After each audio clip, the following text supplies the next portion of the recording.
პოლიტიკაზე რატო ვთუმბარ აქ ინსტაგრამზე ჩემს ფეისბუქზე გადადით პოლიტიკაზე ფეისბუქზე უნდა გაატრაკო ინსტაგრამი ქართობისთვის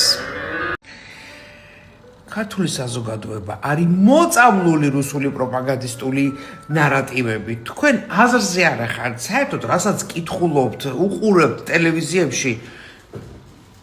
ნახევარზე მეც გვატყუებენ ანუ აქედან როგორ არის იცით 80% სიმართლეს გვეუბნებიან და 20 შერეულ ტყუილს გვიგდებენ მაგრამ მე მინდა ვკითხო იმ ადამიანებს ვინც ამბობდნენ აი ახლა პუტინი და ტრამპი მოელაპარაკებენ უკრაინას განთავისუფლებას მაგრამ ამ მოლაპარაკებაში დათმობს ტრამპი საქართველოს სად არის ეგ ამბავი ძალიან მაინტერესებს მოდი გავერთოთ ინსტაგრამზე გავერთოთ